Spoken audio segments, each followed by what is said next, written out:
Vamos falar agora com a Crísio Soares, que é o advogado da Beatriz, dessa polêmica que houve em relação ao vídeo que bombou nas últimas semanas, que é o vídeo da bebezinha que está lá foi colocada na calçada e teria supostamente sido abandonada. A Crísio, seja bem-vinda ao Polêmica Paraíba. Obrigado, Alana. Tudo bem? Eu quero que você fale para a gente como é que está esse processo, como é que está toda essa situação em relação à guarda da Júlia. A guarda ela corre ainda de forma provisória, conforme a decisão da juíza plantonista noturno do dia 10 de junho. Ela fez essa menção à retirada da guarda provisória do seio da mãe, da Beatriz, e a deliberou em pró do Eduardo, né? Mas tudo isso em caráter provisório. Nós, como assessoria jurídica da Beatriz, acionamos o TJ por via recursal e estamos pleiteando aí a anulação da sentença por diversos motivos processuais, os quais a gente percorre a via de forma em sigilo. Então, por isso que não posso trazer grandes ou maiores informações aqui sobre em que pé se encontra. Em relação à Beatriz, porque a gente sabe que existem outros processos que correm não diretamente ligados à Júlia, mas incorre também violência doméstica, é isso? Tem alguma coisa em relação à Lei Maria da Penha? Tem sim, Alana. O que acontece aí, que é um caso bem corriqueiro no Brasil, até trazido desde 2005 de forma internacional pela ONU, são os efeitos das agressões psicológicas, né, que hoje é tão combatido por via da Lei Maria da Penha. E esse é um caso claro. Está contido no artigo 7, o inciso 2º, que especifica quais são as violências e agressões psicológicas trazidas no seio, no ambiente familiar, humilhação, pressão psicológica mesmo, ela em si, agressões verbais, intenções em via pública de você ter uma opinião própria e você não poder expressá-la. E tudo isso vem ocorrendo nesse caso, não só hoje, né? Então, por exemplo, o que ele fez no sábado, em que combinaram de pegar a criança às 8 da manhã, ele não veio, às 9 não veio, às 10 não veio, às 12 não compareceu, e às 12h30 ele foi numa delegacia, prestou o BO dizendo que ela estava retendo, e depois enviou para ela, isso é uma pressão psicológica, né? E a sociedade não consegue enxergar isso. Então, na verdade, eu acho que falta um pouquinho de sensibilidade.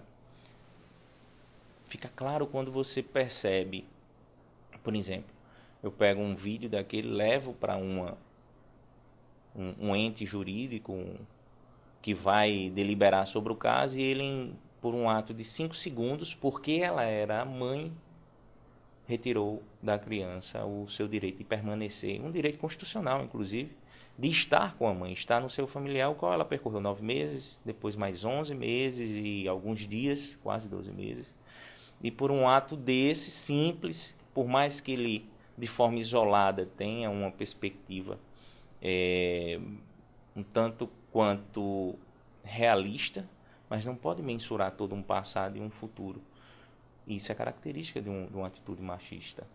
A Cris, eu perguntei para a Beatriz em relação a qual é os procedimentos, se você ainda pretende, junto com ela, óbvio, ver que questões legais tomar em relação à divulgação desse vídeo. Porque esse vídeo, ele se alastrou de uma maneira incrível. Ele correu o Brasil inteiro e o mundo, inclusive. Como é que você pretende ainda, como é que é a questão legal em relação a isso, ao compartilhamento desse vídeo? Como esse vídeo ele foi trazido creio eu que foi pelo síndico do prédio, mas ele foi antes do pedido de sigilo no processo o qual o Eduardo mencionou, o qual ele pleiteou essa guarda aí de forma provisória. Então, tecnicamente, esse sigilo não foi quebrado, né? Existem outras formas, existem outros processos correndo, os quais, a partir desse vídeo, começou também um outro efeito psicológico, em que começaram a falar que a Beatriz era isso, a Beatriz era homicida. Esse é o maior problema. As redes sociais, hoje em dia, é como se fosse terra de ninguém. Isso, não é, na verdade, né? Não Então, deveria ser. tem até uma perspectiva que aí estamos trabalhando nisso, e quem trabalha com crimes cibernéticos detém sua especialidade, ele já identificou uma falha gigante, você faz um comentário e depois, quando você retira do Instagram o comentário, tudo aquilo se apaga. Então, quer dizer, um lastro é perdido. Então, eu posso cometer um crime de forma isolada e não vou pagar por aquilo. Então, assim como aplicativos que criam o ambiente do Instagram e conseguem trazer o mesmo efeito do Instagram e depois ele é apagado. Então, isso deve ser também proibido, né? E coibido de forma internacional. Não só num caso desse, mas em outros casos pode agredir a vida e levar, inclusive, ao suicídio. Teve um caso de uma menina que se suicidou recentemente. Ela foi vítima de bullying virtual por causa de ela casou com ela mesma. Ela foi abandonada no altar, era muito conhecida nas redes sociais, ela continuou o casamento e recentemente, infelizmente, ela acabou com a própria vida. E esse efeito dessa agressão psicológica, hoje, a partir desse estouro pelo Fantástico do vídeo, trouxe uma perspectiva realmente psicológica negativa, não só para a criança, mas para todos, né? Inclusive mães de todo o Brasil. Por mais que a maioria apoie a Beatriz, existe uma gama delas as quais não entendem, pegam o vídeo de forma isolada e não querem se fazer entender para trazer uma perspectiva maior e positiva. Só entra o lado negativo.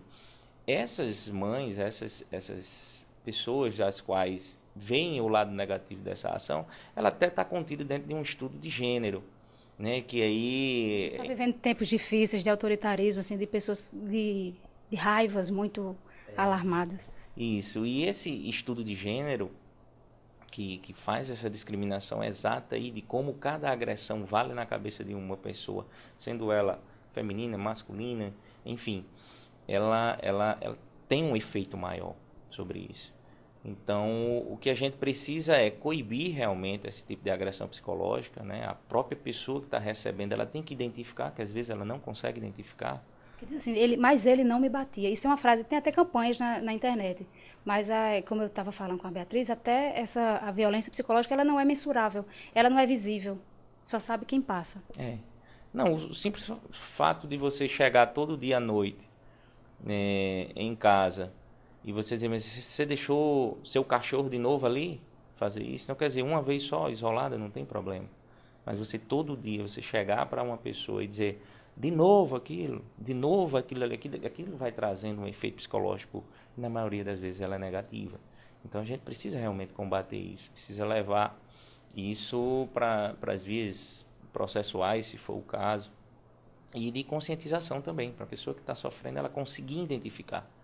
E aí segue o trabalho de vocês para nos ajudar como advogado. Então, quem realmente estiver passando por isso, eu faço a indicação que procure seu advogado, procure um ente específico para lidar com essa situação, porque não é só a mulher em si, né? Um próprio filho adolescente pode estar passando por isso, o próprio homem pode estar passando por isso também.